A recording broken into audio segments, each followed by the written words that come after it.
اور یہ ایک ایسا موضوع تھا جس پر ابیحہ مراد کسی سے بات نہیں کرنا چاہتی تھی۔ وہ کیا بتاتی کہ جو اس کا باپ ہونے کا دعوے دار تھا اسے محض چند گھنٹے کے لیے ٹہلانے کے لیے ہی لے جا سکتا تھا اور بس۔ وہ تو شکر تھا کہ چھٹیوں میں ہنا گھر چلی جاتی تھی، وگرنہ اسے یہ بھی خبر نہ ہوتی کہ ان دنوں بھی ابیحہ یہیں ہوتی تھی۔ ہاسٹل ویران ہو جاتا۔ وہ تو اللہ مہربان تھا کہ ہاسٹل وارڈن کی رہائش وہیں پر تھی اور وہ اضافی کرایہ وصول کر کے ابیحہ کو وہاں رہنے کی اجازت دے دیتی۔ تو کیا ہوا؟ تمہارا گھر بھی تو اسی شہر میں ہے، تم بھی تو ہاسٹل میں رہتی ہو۔ ابیحہ نے فی الفور خود کو سنبھالا تھا۔ اپنے ماضی کو ننگا کر کے وہ خود کو بے پردہ نہیں کرنا چاہتی تھی، اور پھر اس قدر غلیظ ماضی۔ میرا مسئلہ اور ہے، ہنا نے سر جھٹکا۔ تو بس میرا مسئلہ بھی اور ہے۔ بتایا تو تھا تمہیں، سوتیلی ماں مجھے گھر میں قدم نہیں رکھنے دیتی۔ ابیحہ نے اسے نظریں ملائے بغیر کہا اور پھر فوراً ہی بیگ سنبھالتی اٹھ گئی تھی۔ اچھا چلو، آج کینٹین کا بل تمہارے ذمے، پیسے آئیں گے تو میں بھی تمہیں عیش کرواؤں گی، کبھی تو مجھ پر اعتبار کرو گی۔ ہنا اسے جتاتے ہوئے بول اٹھی تھی۔ ابیحہ لب بھینچ کر رہ گئی۔ امتیاز احمد، تم پوچھتے کیوں نہیں ہو مجھ سے کیوں اتنا بدلتا جا رہا ہے وہ؟ اس کی سرگرمیوں پر نظر رکھو، کہیں کسی لڑکی کے چکر میں تو نہیں۔ سفینہ نے لان میں بچھی میز پر چائے لا کر رکھتے ڈرون حملہ کر دیا تھا۔ اخبار میں گم امتیاز احمد چونکے، بے اختیار اخبار بند کرتے ہوئے پوچھا، تمہیں کیسے شک ہوا؟ ایک تو یہ کہ وہ تمہارا بیٹا ہے، اور دوسرا یہ کہ اس کی خاموشی اور سنجیدگی بڑھتی جا رہی ہے۔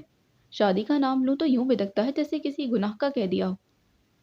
طنز کرنے سے وہ باز نہیں آئی تھیں اور پھر اپنے خدشات بھی بتا دیے تھے۔ انہوں نے گہری سانس بھری۔ تم بھی نہ سفینہ؟ انہوں نے تعصب سے بیوی کو دیکھا۔ وہ باب تو کب کا بند ہو چکا، بلکہ میں نے اپنے ہاتھوں سے بند کر دیا۔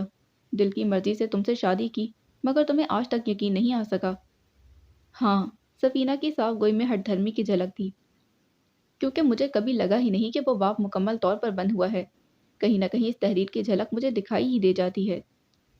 سفینہ کی بات پر انہوں نے گہری سانس بھر کر جیسے اندر کی کثافت کو کم کیا، پھر خبر لپیٹتے ہوئے میز پر رکھ دیا تھا۔ اس عمر میں لڑکے یوں ہی باتوں کو دل پر لے لیتے ہیں، وہ بھی ٹھیک ہو جائے گا۔